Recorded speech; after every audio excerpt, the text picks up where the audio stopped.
Hello dear students. पिछले lecture में हम लोग रिफ्लेक्शन ऑफ लाइट के बारे में पढ़े थे, उसका न्यूमेरिकल किए थे मिरर फॉर्मूला पे। नेक्स्ट जो हमारा टॉपिक होगा वो होगा रिफ्रैक्शन ऑफ लाइट। रिफ्लेक्शन हमारा समाप्त हो गया, अब है रिफ्रैक्शन। तो रिफ्रैक्शन है क्या? ये सब हमारे नेचर में सनलाइट या लाइट के वजह से होने वाला फिनोमेना है, घटना है जो हमारे आसपास होता है और हम उसको देखते हैं। जैसे आप कभी देखे होंगे कि आप अपने ग्लास, एक शीशा का ग्लास ले लें, आप उसमें पानी पूरा भर दें और पूरा या आधा जितना भरना है भर दें, और अगर आप उसमें स्पून मतलब चम्मच अगर उसमें आप डालते हैं तो आप अपना चम्मच जैसा डालते हैं बट उससे लगेगा कि चम्मच उसमें जाके क्या हो गया है, टेढ़ा हो गया। या फिर आप सीधा सीधा पेंसिल अगर उसमें डालें तब भी लगेगा कि पेंसिल उसमें जाके टेढ़ा हो गया। एक्चुअली फिर आप निकालोगे तो सीधा का सीधा ही रहता है।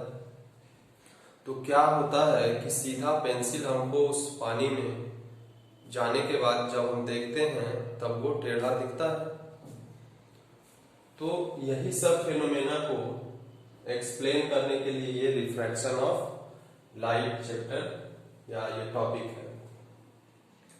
रिफ्लेक्शन में हम पढ़े थे कि कोई लाइट कहीं पे जाता है, बाउंस बैक होकर के आ जाता है, बट रिफ्रैक्शन में ऐसा नहीं है। रिफ्रैक्शन में क्या है कि कोई एक मीडियम है, लाइट मान लेते हैं कि अगर यहाँ पे आया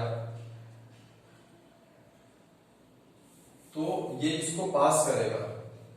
वहां पे रिफ्लेक्शन में मीडियम कैसा होता था? तो ओपेक मीडियम होता था। ओपेक मतलब लाइट एक तरफ से दूसरे तरफ पास नहीं करे। लेकिन यहाँ पे रिफ्रैक्शन के केस में मीडियम ओपेक नहीं होगा, या तो मीडियम कैसा होगा, ट्रांसपेरेंट होगा या फिर ट्रांसलूसेंट होगा, मतलब थोड़ा थोड़ा पास करेगा। मतलब लाइट को यहाँ पास करना है। तो लेकिन लाइट को पास करने में क्या होगा कि मान लेते हैं कि ये कोई ग्लास का मटेरियल है, अभी लाइट इधर से आ रहा है, तो क्या ये लाइट अपना सीधा रास्ते को फॉलो करेगा? नहीं करेगा। वो क्या होता है, थोड़ा सा से ये मुड़ जाएगा। तो यही बेंडिंग ऑफ लाइट जो कहलाता है। जब वो एक मीडियम से दूसरे मीडियम में ट्रेवल करता है तो बेंडिंग ऑफ लाइट ही क्या कहलाता है, रिफ्रैक्शन ऑफ लाइट कहलाता है। वहां पे बाउंस बैक होता था रिफ्लेक्शन में। रिफ्रैक्शन में क्या हो रहा है, तो बेंडिंग ऑफ लाइट बेंड कर रहा है। जब वो when it passes through one medium to another, एक मीडियम से दूसरे मीडियम में जाता है। जैसे मान लेते हैं कि अभी ये एयर है, ये ग्लास है, तो एयर से ग्लास में गया, या फिर इधर ग्लास से फिर एयर में बाहर निकला। तो एक मीडियम से दूसरे मीडियम में जब जाएगा तो लाइट क्या होगा, अपने रास्ते से वो भटक जाएगा, थोड़ा सा डेविएशन होगा उसमें, और वो डेविएशन ही क्या कहलाता है, रिफ्रैक्शन ऑफ लाइट कहलाता है। वो डेविएशन ही क्या कहलाता है, रिफ्रैक्शन ऑफ लाइट कहलाता है। तो रिफ्रैक्शन ऑफ लाइट में सबसे पहले हम देखते हैं, जैसे अभी ये जो अभी आपको हम बताए, ये इसको थोड़ा हम बड़ा बना के एक्सप्लेन आपको करते हैं।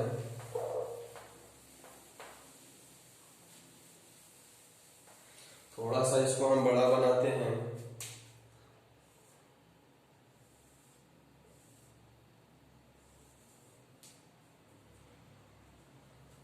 ये रेक्टेंगुलर ग्लास स्लैब है।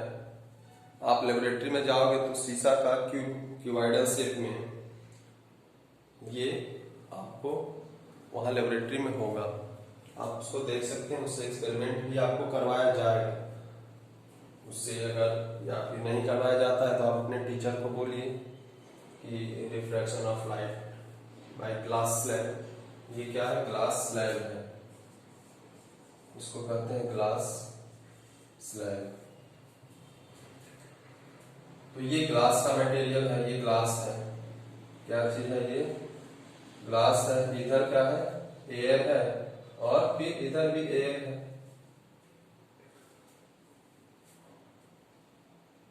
अब कहता है कि मान लेते हैं कि लाइट यहाँ पे आया, कहीं से लाइट यहाँ पे आया, कहीं से कोई सोर्स यहाँ पे मान ले जल रहा होगा, जिसके वजह से क्या हो रहा है, लाइट यहाँ पे आ रहा है। तो लाइट यहाँ पे आ रहा है,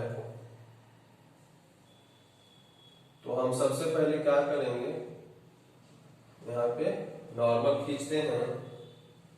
ये हमारा इंसिडेंट रे है, और ये हमारा एंगल ऑफ, ये एंगल क्या कहलाएगा, एंगल ऑफ इंसिडेंस कहलाएगा। ये हमारा नॉर्मल हुआ। तो नॉर्मल जो भी है,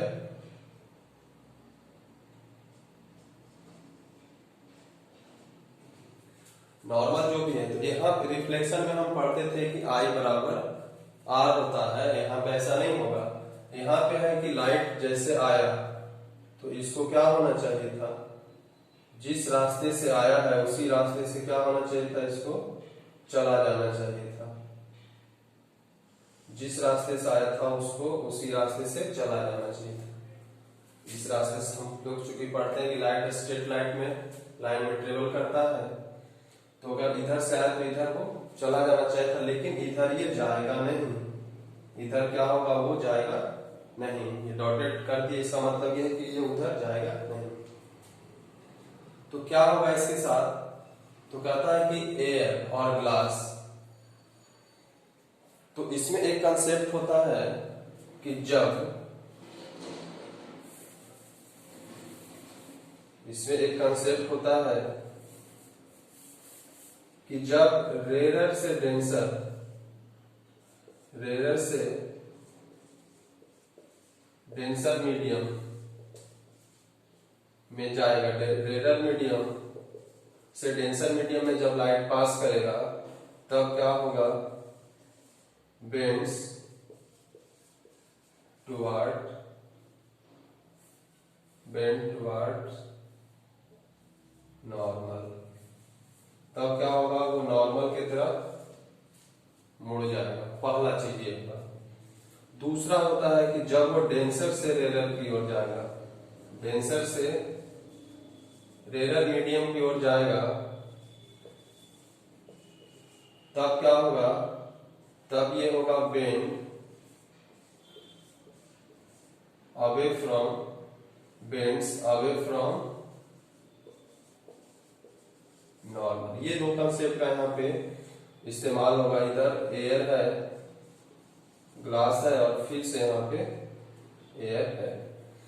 तो हम जानते हैं कि एयर और ग्लास में डेंसर कौन है, ऑप्टिकली डेंसिटी की बात होता है। तो जनरली जो डेंसर होता है वो ऑप्टिकली डेंसर भी होता है, बट नॉट ऑलवेज।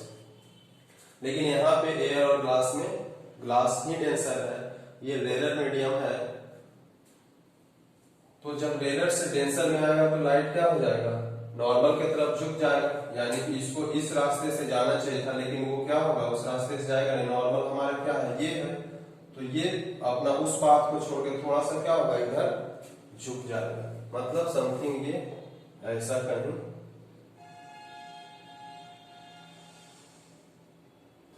ऐसा आ जाए। अब ये इस रास्ते को फॉलो करेगा, थोड़ा सा झुक गया है। उसको अपना अगर सीधे जाता तो उस रास्ते से जाना चाहिए था, लेकिन क्या होगा, वो उस रास्ते से नहीं जाएगा। अब ये थोड़ा सा झुक गया, और ये जो एंगल होगा, ये एंगल ऑफ आर।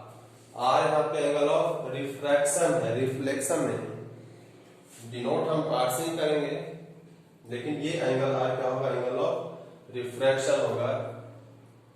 अब फिर अब ये इस सरफेस पे आया,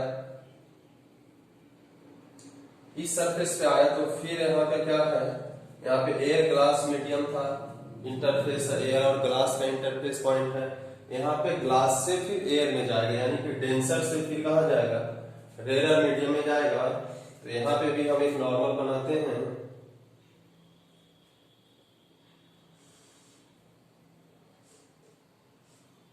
ये हमारा नॉर्मल है, और ये एंगल इसके क्या होगा, बराबर होगा।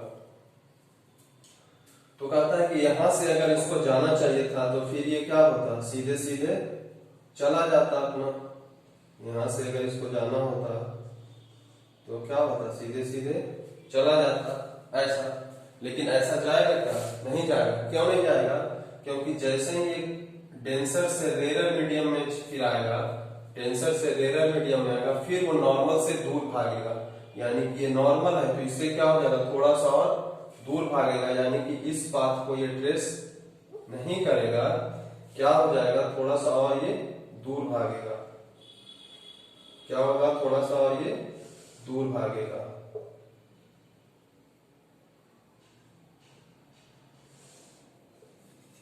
थोड़ा सा और ये दूर भागता है। और ऐसा होगा कि ये जो पहला स्टार्टिंग रे ऑफ लाइट था उसके क्या हो जाएगा, पैरेलल हो जाएगा। तो ये फाइनल जो यहां से रे बाहर हो रहा है, ये इमर्ज हो रहा है, इसमें इंसिडेंट हुआ और फिर घूमते फिरते यहां से फाइनली वो वापस बाहर निकल गया। तो इसको क्या कहते हैं, एंगल ऑफ इमरजेंस भी हम इसको कहते हैं। या फिर आप अगर ऐसा नहीं कर सकते हैं तो एंगल ऑफ इंसिडेंस इसको माने, और एंगल ऑफ रिफ्रैक्शन सेकंड के लिए, फर्स्ट इंटरफेस के लिए एंगल ऑफ इंसिडेंस ये हुआ, एंगल ऑफ रिफ्रैक्शन ये हुआ। सेकंड सरफेस के लिए, सेकंड इंटरफेस के लिए एंगल ऑफ इंसिडेंस ये हो जाएगा।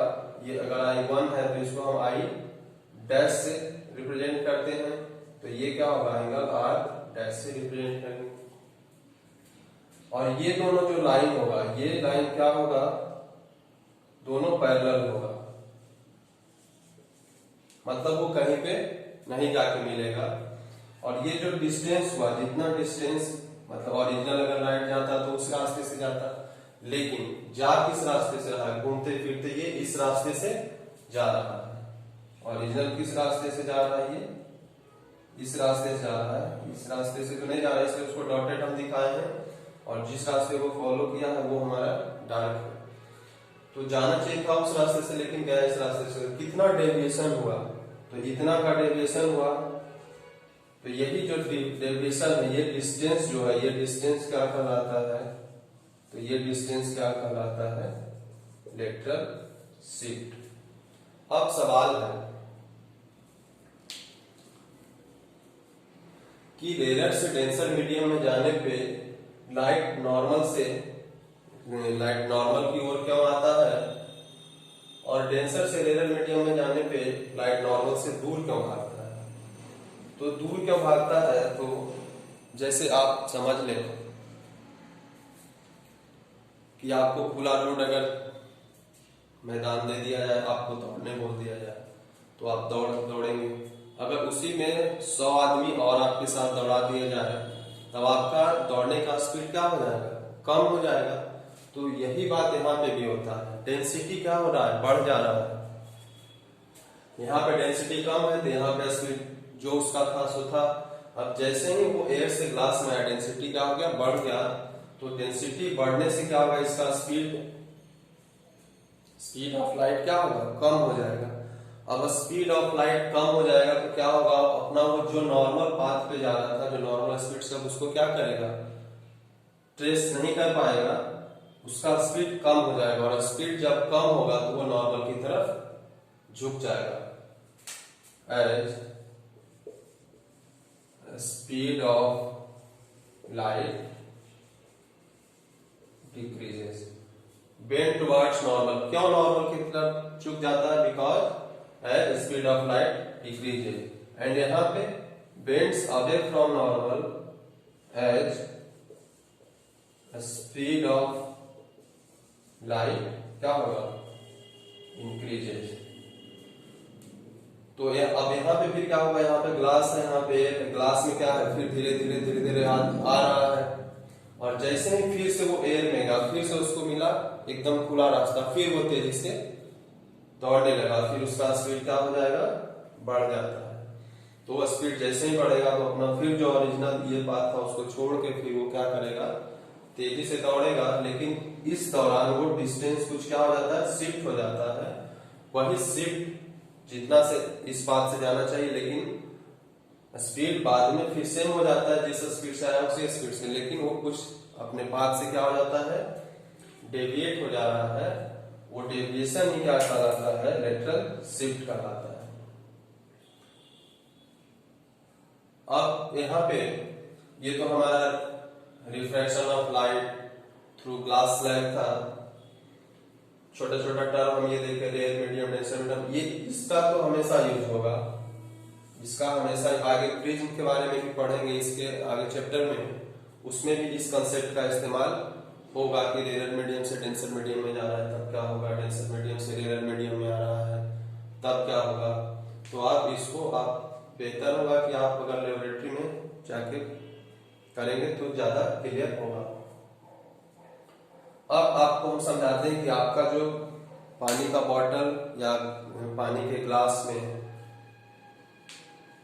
जब आप अपना पेंसिल डालते हैं, स्ट्रेट पेंसिल, तो टेढ़ा क्यों नजर आता है?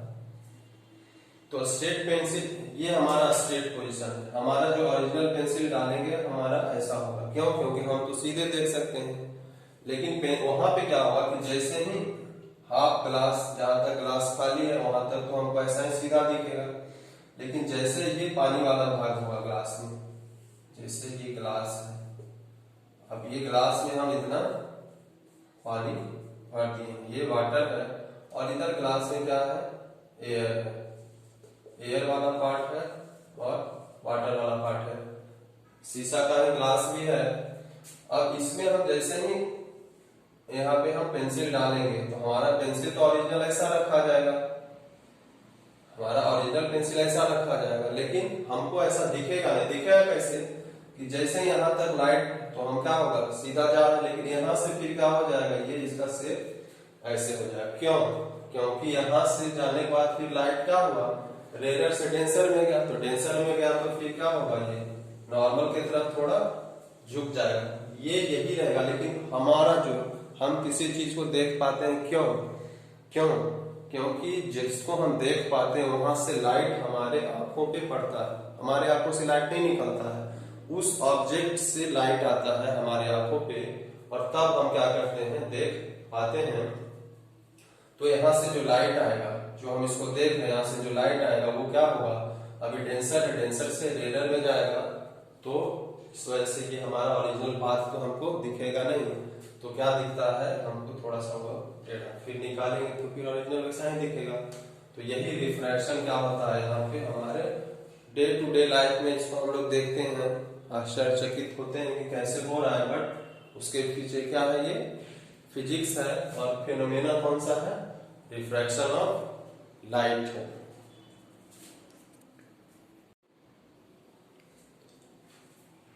अब laws of refraction of light हम देखते हैं, जैसे law of reflection of light में 2 लॉ पढ़े थे, वैसा ही 2 लॉ यहाँ पे भी पढ़ना है। लॉ क्या है, the incident ray, the refracted रे, या रिफ्लेक्टेड नहीं है, रिफ्रैक्टेड है क्योंकि रिफ्रैक्शन हो रहा है, and the normal at the point of incidence all line है सेम। ये वहां पे भी था, केवल यहाँ रिफ्रैक्शन की जगह पे रिफ्लेक्शन था।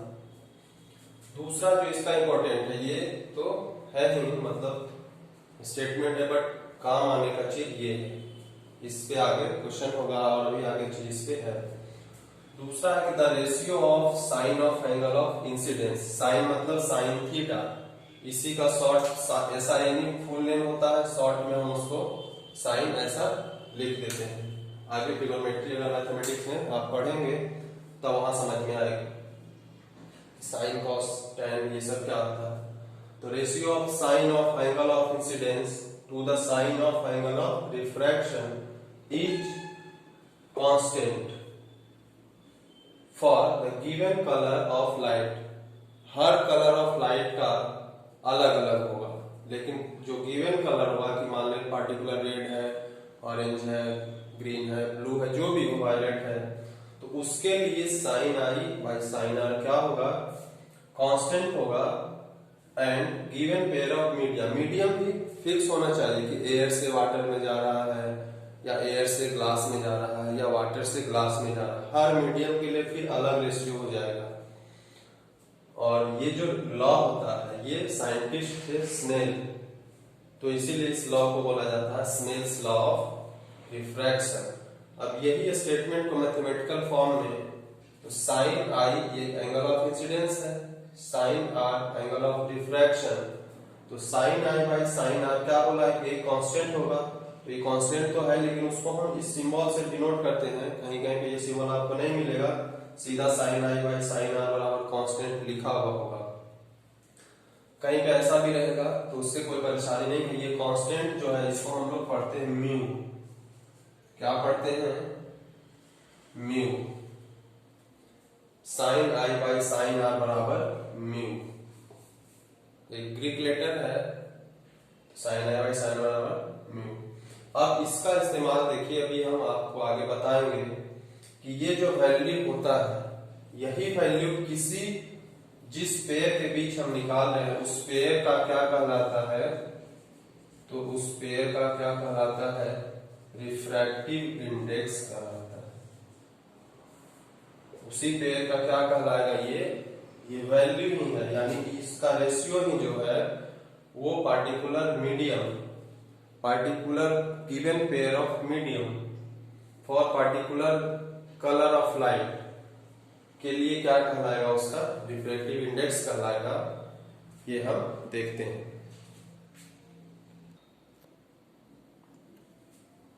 अब देखते हैं रिफ्रैक्टिव इंडेक्स के बारे में, जो अभी हम आप पढ़े कि sine I by sine r बराबर जो कांस्टेंट आ रहा था वो हम कहें कि वो गिवन पेयर के लिए क्या होगा रिफ्रैक्टिव इंडेक्स कहलाएगा अगर एंगल दिया हुआ हो तो।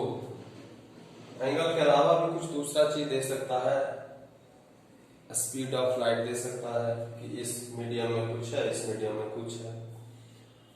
तो स्पीड के टर्म में क्या होता है, the relative speed of propagation of light in different media is called refractive index. Relative speed का मतलब होता है रेशियो, एक दूसरे के रिस्पेक्ट में। जैसे मान लेते हैं कि ये मीडियम 1 है तो इसमें स्पीड क्या होगा, हम लिख देते हैं इसको v1।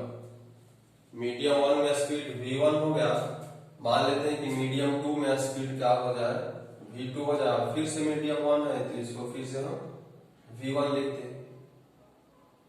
कोई मान ले मीडियम 1 अगर एयर हो तो उसको कोई कहेगा कि नहीं हम इसको क्या लिखेंगे तो v ए लिखेंगे, तो वो भी आप लिख सकते हो। सेकेंड मीडियम ग्लास है तो इसको आप वी जी लिख सकते हैं। अगर एयर ग्लास नहीं रहता, एयर वाटर होता तो वी डब्ल्यू, ऐसा जो भी होता है। इसलिए हम सीधा सीधा मीडियम 1 मीडियम 2 लिए हैं कि वो मीडियम 1 भी कुछ भी हो सकता है, मीडियम 2 भी कुछ भी हो सकता है। और फिर से यहाँ पे एयर आ रहा है तो फिर से भी ए ले सकते हैं। तो ये रेशियो होता है। रिफ्रैक्टिव इंडेक्स क्या होता है, रिफ्रैक्टिव इंडेक्स जिसको कि हम ऐसे भी डिनोट करते हैं, तो इसको रिफ्रैक्टिव इंडेक्स लिखने का तरीका होता है। तरीका क्या होता है देखिए, अभी आपको हम बताते हैं कि जिसका रिफ्रैक्टिव इंडेक्स आपको निकालना होगा उसको आप नीचे रखोगे। जैसे मान लेते हैं कि लाइट यहां से एयर से मीडियम 1 से आया, मीडियम 2 में इंटर किया है, यहाँ पे ऐसे लाइट आएगा, 1 से 2 में आ रहा है। इस इंटरफेस पे क्या हो रहा है, मीडियम 2 से मीडियम 1 में जा रहा है। तो अगर हम ये रिफ्रैक्टिव इंडेक्स हमेशा इंटरफेस पे होता है, इंटरफेस पे, क्योंकि लाइट का डायरेक्शन वहीं पे चेंज होगा, स्पीड चेंज होगा, सब कुछ चेंज होता है। तो अगर इस इंटरफेस पे हम गौर करें तो देखेंगे कि लाइट कहां से आ रहा है, 1 से 2 में जा रहा है।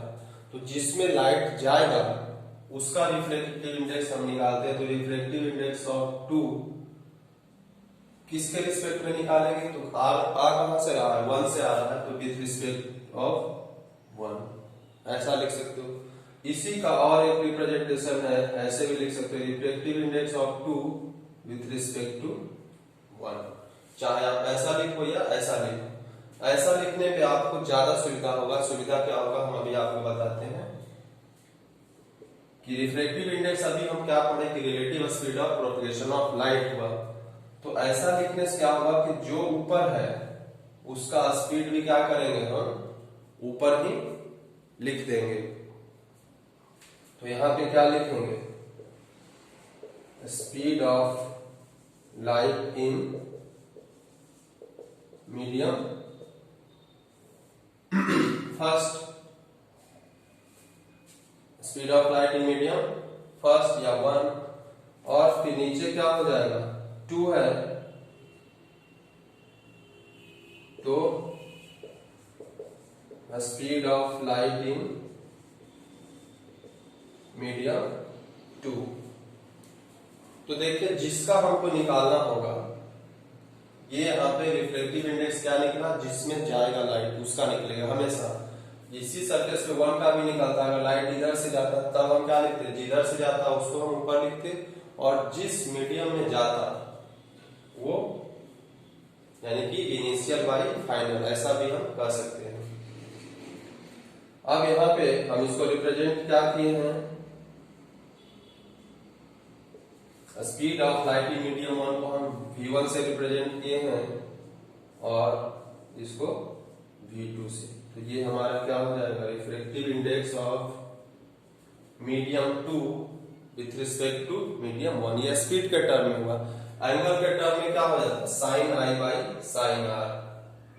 एंगल के टर्म में क्या हो जाता है, sine I by sine r. जैसे जैसे इंसिडेंस चेंज होगा रिफ्रैक्टेड एंगल भी चेंज होगा, लेकिन दोनों का रेशियो क्या होगा, रेशियो सेम रहेगा। ऐसा नहीं कि इंसिडेंस अगर ये अभी लाइट ऐसे आ रहा है, अगर ऐसे लाइट आ जाए तो उसके हिसाब से रिफ्लेक्शन भी चेंज होगा, लेकिन दोनों का रेशियो जो होगा किसका, साइन का, यानी कि साइन आई का वैल्यू कुछ हो जाएगा, साइन आर का वैल्यू कुछ हो जाएगा, लेकिन दोनों का रेशियो निकालेंगे तो वो चेंज नहीं होगा। यही तो स्नेल्स लॉ ऑफ रिफ्रैक्शन था।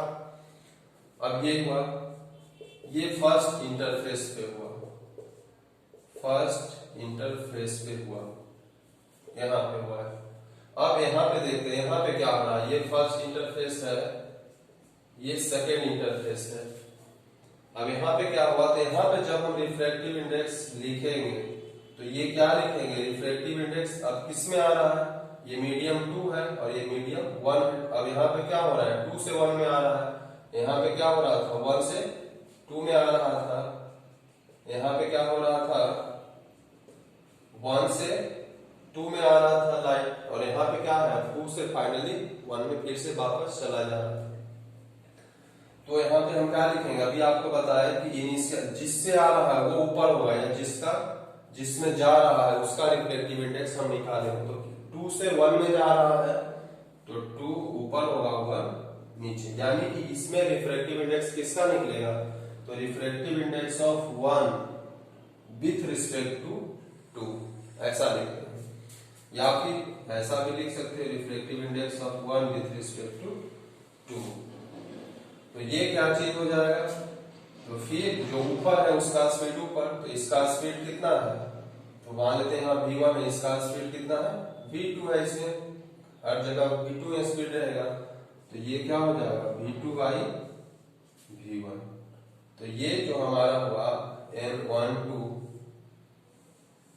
यानी कि रिफ्रैक्टिव इंडेक्स ऑफ मीडियम 1 यहां से निकला।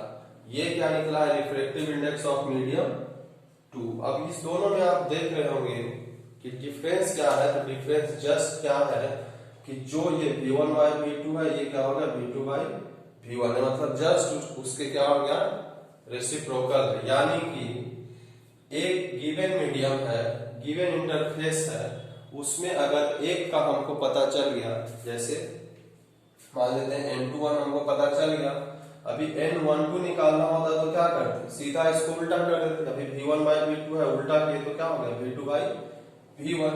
यानी कि रिलेशन क्या होता है, रिफ्रैक्टिव इंडेक्स 21 बराबर क्या हो गया, 1 बाई रिफ्रैक्टिव इंडेक्स ऑफ 1। दोनों एक दूसरे का, ऐसा नहीं कि हम यहाँ पे 12 भी लिख सकते थे, 21 यहाँ पे भी लिख सकते थे, तो दोनों एक दूसरे का उल्टा होगा। यही हमारा क्या होता है, रिफ्रैक्टिव इंडेक्स। अब कोई कहे कि 1 गुना एयर ग्लास लिखे तो वहां पे एयर लिखते हैं, यहाँ पे ग्लास लिखते हैं, जैसा भी हो उस हिसाब से अपना हो लिखे। हम general medium 1 2 medium, air, glass, water, कुछ भी हो सकता है, ऑयल, कुछ भी हो सकता है, और उसके हिसाब से ये हमारा फॉर्मूला क्या होगा, ये चलेगा। अब आपको इसमें किसी भी मटेरियल का रिफ्रैक्टिव इंडेक्स याद नहीं रखना है,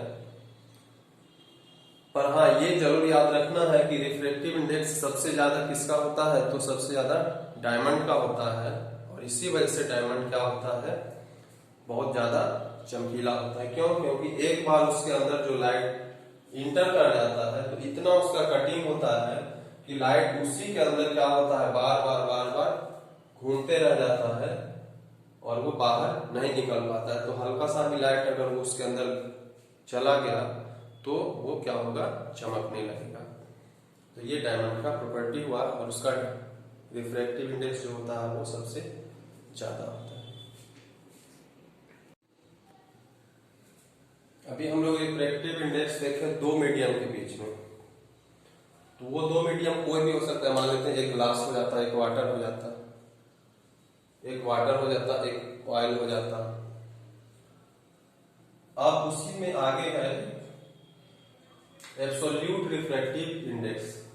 कहता है कि एब्सोल्यूट रिफ्रैक्टिव इंडेक्स कब होगा, जब दो मीडियम का यहां बात नहीं होगा, दो अननोन मीडियम का, दो मीडियम में एक मीडियम फिक्स होगा और वो होगा क्या, एयर होगा, और दूसरा मीडियम कुछ भी हो सकता है, एयर से वाटर में जा सकता है, एयर से ग्लास में जा सकता है, एयर से ऑयल में जा सकता है, कुछ में भी जा सकता है। तो एब्सोल्यूट रिफ्रैक्टिव इंडेक्स क्या हो जाएगा, तो रिफ्रैक्टिव इंडेक्स ऑफ कोई भी जो भी मीडियम है उसको हम एम से डिनोट करते हैं विथ रिस्पेक्ट टू एयर। यहां पे हम ए लिखते हैं, तो क्या होगा, speed of light in air divided by speed of light in that medium. उस मीडियम की बात कर रहा है जिसके बीच हम निकाल रहे हैं, यानी कि refractive index of M with respect to A आपको लिखने की आवश्यकता नहीं है, ए आप, क्योंकि वो एब्सोल्यूट है, मतलब वो अंडरस्टूड है कि एक एयर ही होगा, but speed of light in air जो होता है उसको हम सी लिखते हैं, और ये speed of light in medium जो है, इसको हम एयर में जो स्पीड है उसको वी ए है, तो वी ए को हम सी लिखते हैं। मान लेते हैं कि एयर में जो स्पीड है वो स्पीड सनलाइट का जो स्पीड है वही स्पीड क्या होगा, यहाँ पे होगा, और वीएम जो है उसको, उस मीडियम में जो है उसको हम स्पीड को वी मानते हैं। तो ये फॉर्मूला हमारा क्या हो जाएगा, an refractive index of any medium, absolute refractive index, not refractive index. Absolute refractive index का मतलब हो गया कि refractive index of that medium with respect to air is equal to ratio of speed of light in air by speed of light in medium. अब यहाँ पे तीन चीज है, इस तीन चीज में ये सी आपको हमेशा पता होना चाहिए कि सी क्या होता है, तो 3 × 10⁸ मीटर पर सेकेंड होता है जो स्पीड ऑफ सनलाइट होता है। ये वैल्यू आपको याद रखना होगा, ये वैल्यू आपको याद रखना होगा कि 3 × 10⁸ मीटर पर सेकेंड होता है। और उसके अलावा फिर ये तीन चीज इसमें है, एक तो आपको पता है, दूसरा कुछ आपको दे दे इस दोनों में से, और बाकी अगर ये दे देगा तो ये निकालने बोलेगा, और ये दे देगा तो ये निकालने बोलेगा। ये देगा कभी नहीं, ये आपको याद रखना होगा कि speed of light in air क्या होगा, तो ये याद रखना होगा। तो यहाँ पे देखें speed of light in air, क्योंकि ऊपर एयर था तो ऊपर एयर वाले को लिखेंगे, नीचे जो मीडियम है उस मीडियम को लिखेंगे। अब हम इससे रिलेटेड कुछ क्वेश्चन करते हैं। अब एक क्वेश्चन देखते हैं हम, light enters from air to glass having refractive index 1.50 का मतलब 1.5 भी आप लिख सकते हैं। तो पूछता है what is the speed of light in the glass. Air से ग्लास में जा रहा है, एयर से ग्लास में लाइट जा रहा है, तो इसका स्पीड v होगा, इसमें स्पीड क्या होगा vg हो गया। अभी हम लोग एब्सोल्यूट रिफ्रैक्टिव इंडेक्स पढ़े थे जिसमें कि एक मीडियम क्या होता है, एयर होता है। तो refractive index of glass with respect to air क्या होगा, speed of light in air divided by speed of light in glass. और यही चीज अगर एयर एक है तो इसको हमको लिखने की आवश्यकता नहीं होता है, और यही क्या कहलाता है, absolute refractive index of glass कहलाता है। अब absolute refractive index of glass ये चीज है, तो ये तो हमको वैल्यू दिया हुआ है, ये तो हमारा गिवन वैल्यू है।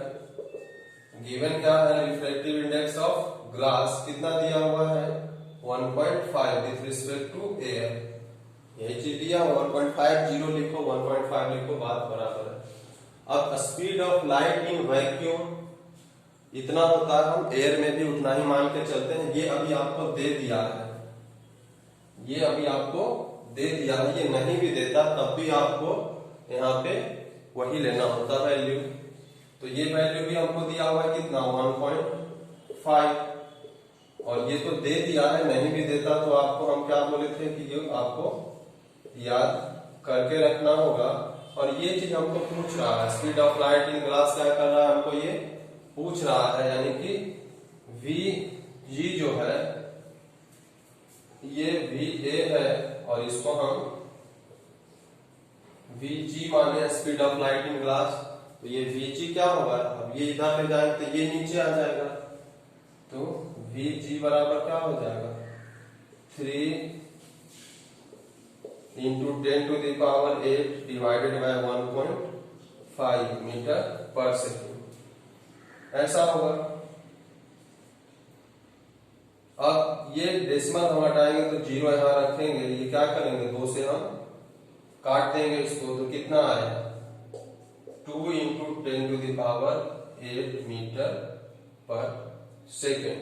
अब आप बताओ कि 3 into 10 to the power 8 metre per second बड़ा है या 2 into 10 to the power 8 metre per second बड़ा है, तो ऑब्वियसली ये बड़ा है। मतलब रिलेटिव रिफ्रैक्टिव इंडेक्स जो दिया हुआ वो वैल्यू क्या होता है कि ग्लास का रिफ्रैक्टिव इंडेक्स दिया हुआ है, मतलब ग्लास में अगर लाइट आता है तो जो उसका रिफ्रैक्टिव इंडेक्स यानी कि स्पीड ऑफ लाइट को उतना से क्या कर देगा, वो कम कर देगा। कम वही किया है कि 3 इंटू 10 टू पावर 8 था, कितना से कम किया है 1.5 से। किसी का रिफ्रैक्टिव इंडेक्स अगर 2 रहता तो वो 2 टाइम्स कम करता, किसी का 3 रहता तो वो 3 टाइम्स कम करता। सबसे ज्यादा रिफ्रैक्टिव इंडेक्स किसका होता है, तो डायमंड का होता है, और वो होता है 2.42। सबसे ज्यादा रिफ्रैक्टिव इंडेक्स इसी का होता है, यानी कि सबसे ज्यादा लाइट को कोई रिफ्रैक्ट कर सकता है, बेंड कर सकता है, तो वो क्या होगा डायमंड होगा। और कितना, लगभग 2.5 गुना, लगभग 2.5 गुना है ये, इतना से इसको क्या कर सकता है, रिफ्रैक्टिव लाइट को बेंड कर सकता है।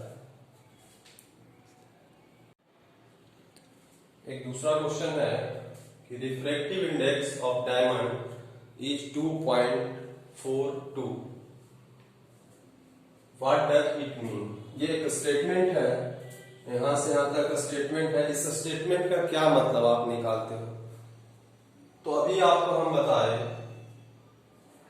कि रिफ्रैक्टिव इंडेक्स ऑफ डायमंड का मतलब एब्सोल्यूट दिया हुआ है, यहाँ पे कुछ किसी के रिस्पेक्ट में नहीं दिया हुआ है, केवल वो मटेरियल दिया हुआ है। इसका मतलब क्या होगा कि वो मटेरियल किसके रिस्पेक्ट में दिया हुआ है, तो एयर के रिस्पेक्ट में, यानी कि refractive index of diamond with respect to air कितना दिया हुआ है 2.42 होगा। और ये चीज क्या होता है C/V in diamond, refractive index of diamond क्या होगा, speed of light in air by speed of light in diamond. तो speed of light in air को हम लोग सी से डिनोट करते हैं। तो 2.42 बराबर क्या होगा, 3 into 10 to the power 8 metre per second. और ये भी डायमंड, वेलोसिटी इन डायमंड। तो वेलोसिटी इन डायमंड क्या हो जाएगा, तो 3 into 10 to the power 8 by 2.42 metre per second. अब 3 को आप 2.42 से जब आप डिवाइड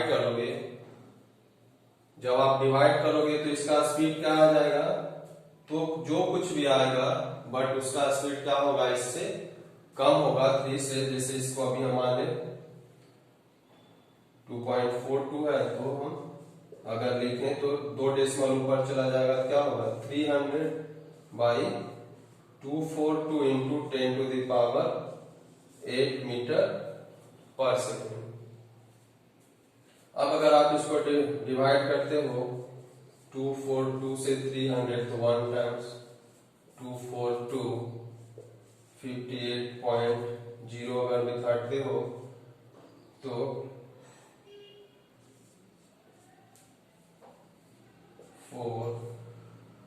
1.2 समथिंग आएगा, यानी कि वेलोसिटी इन डायमंड क्या हो जाएगा 1.2 into 10 to the power 8 metre per second. अब ये वैल्यू और ये वैल्यू में बड़ा कौन है, तो ये बड़ा।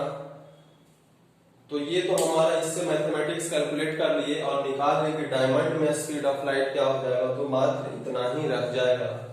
तो इस स्टेटमेंट का मतलब क्या हुआ, तो इस स्टेटमेंट का मतलब क्या हुआ, इस स्टेटमेंट का मतलब ये चीज है कि refractive index of diamond is 2.42।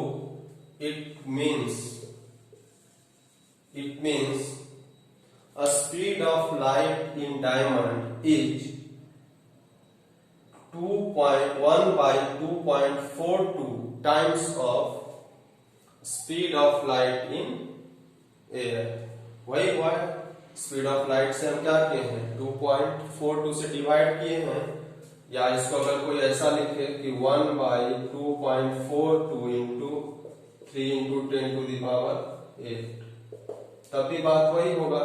तो इसलिए speed of light in diamond is 1 by 2.42 times of the speed of light in the air. और ये हमारा अगर स्पीड निकालने बोल देता 1.2 और भी समथिंग आएगा, जितना डेसिमल तक आपको बोलेगा उतना तक निकालिएगा। हम तो 1 तक निकाल के छोड़ दिए हैं। तो ये रिफ्रैक्टिव इंडेक्स, कोई भी स्टेटमेंट है 1 मार्क्स का क्वेश्चन आता है ऐसा है, डायमंड में कुछ भी दे देगा कि उसका अपना मतलब क्या होगा, तो speed is reduced by the factor of that, क्या लिखेंगे, the speed of light in diamond is reduced by a factor of 2.42। मतलब 2.42 से वो डिवाइड हो रहा है, फैक्टराइज कर रहा है उसको, इसको डिवाइड करके जो आया उतना स्पीड उसका बचा। तो यही यहाँ पे क्या होता है, रिफ्रैक्टिव इंडेक्स का कंसेप्ट है।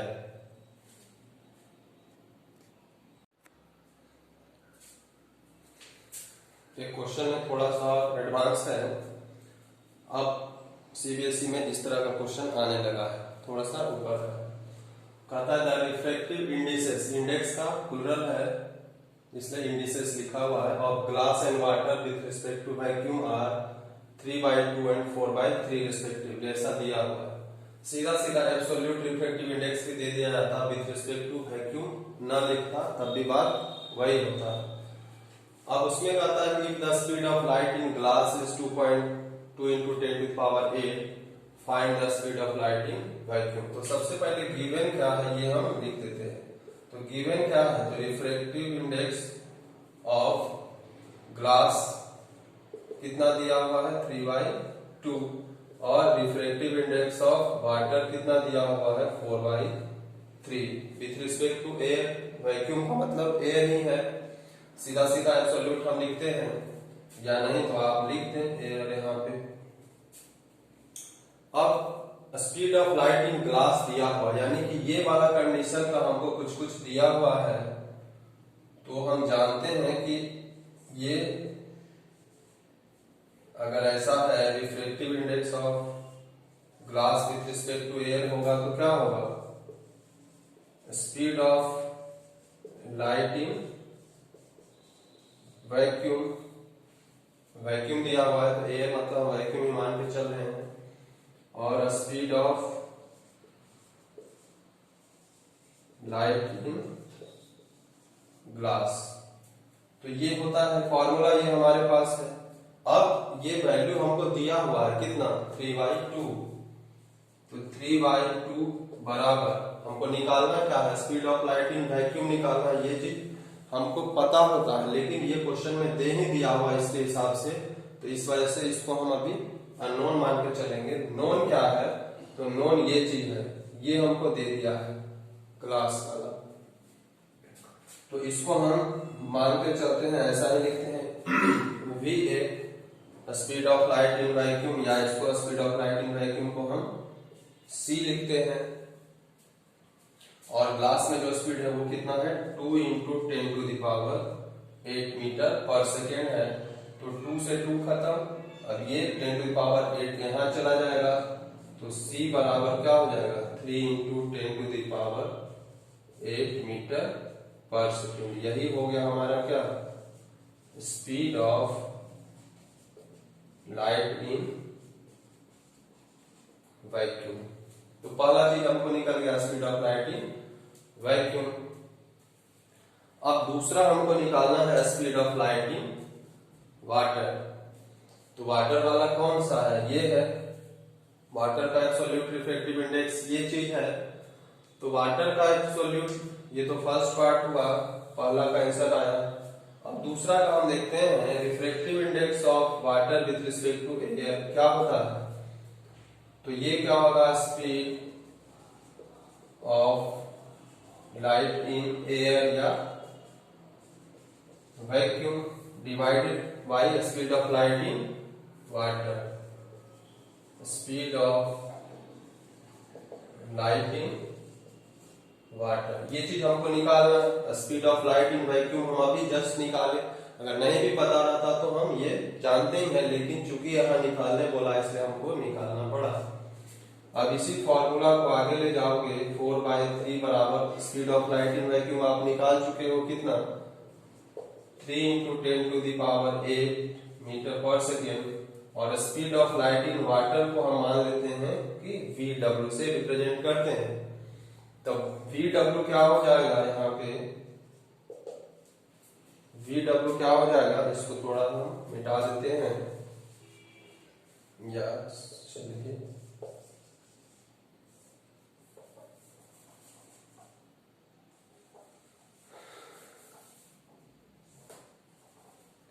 मीटर पर सेकेंड है, और ये है वैक्यूम में। तो speed of light in water क्या हो जाएगा, तो ये 3 से 3 गुना होगा कितना, 9 × 10⁸, और ये 4 जो है वो क्या हो जाएगा, इसके नीचे चला जाएगा, इतना मीटर पर सेकेंड हो जाएगा। अब आप इसको अगर डिवाइड करते हैं तो क्या हो जाएगा, 9 को 4 से डिवाइड करेंगे तो 2.25 ×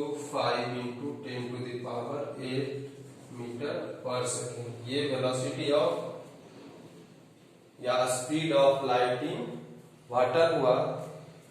तो इस तरह से जब दो का एब्सोल्यूट रिफ्रैक्टिव इंडेक्स दिया हुआ हो विथ रिस्पेक्ट टू वैक्यूम लिखे, या सीधा सीधा एब्सोल्यूट रिफ्रैक्टिव इंडेक्स आपको लिख देता, तब भी आपको यही समझना होता कि एब्सोल्यूट की बात की जा रही है हमसे, है ना, तब आप इसको निकालेंगे। तो हमको लगता है कि अब रिफ्रैक्टिव इंडेक्स से रिलेटेड क्वेश्चन आपको बन जाना चाहिए। एक ही फॉर्मूला है सीधा सीधा, अगर एब्सोल्यूट की बात करेगा तो ये है, अगर दो मीडियम की बात करेगा तो वो भी आपको हम बता दिए कि जिस मीडियम से जिसमें जाएगा, तो जिससे जिसमें जाएगा उसका हम निकालते हैं, तो वो उसका स्पीड नीचे होता है, और जिससे आ रहा मतलब इनिशियल डिवाइडेड बाई फाइनल, और फाइनल का हमारा रिफ्रैक्टिव इंडेक्स निकलता है। और इंटरफेस में अगर एक का निकल गया तो उसका रेसिप्रोकल क्या हो जाता है, दूसरे का हो जाता है। मतलब एयर ग्लास इंटरफेस है या ग्लास वाटर इंटरफेस है, तो ग्लास का अगर हमको पता हो तो वाटर का निकालना होगा तो क्या करेंगे, उसका उल्टा कर देंगे। यानी कि ग्लास में अगर ग्लास का रिफ्रैक्टिव इंडेक्स अगर 2 है और ग्लास एयर मीडियम है तो एयर का रिफ्रैक्टिव इंडेक्स क्या हो जाएगा 1/2, या उसका 1/2 उसका 2 रहता तो इसका 1/2 हो जाता। तो ये क्वेश्चन आपको अब इससे बन जाएगा। आगे हम लोग देखते हैं लेंस के बारे में पढ़ेंगे। ये हमारा रिफ्रैक्शन का बेसिक हम पढ़ चुके हैं। आगे हम लेंस में देखेंगे कि लेंस में कैसे रिफ्रैक्शन होता है, कैसे उसका साइन कन्वेंशन है डिफरेंट। जैसे इमेज फॉर्मेशन हम पढ़े थे मिरर में, वैसे ही यहाँ पे भी इमेज फॉर्मेशन होगा। तो तब तक आप इसको पढ़ें। Thank you.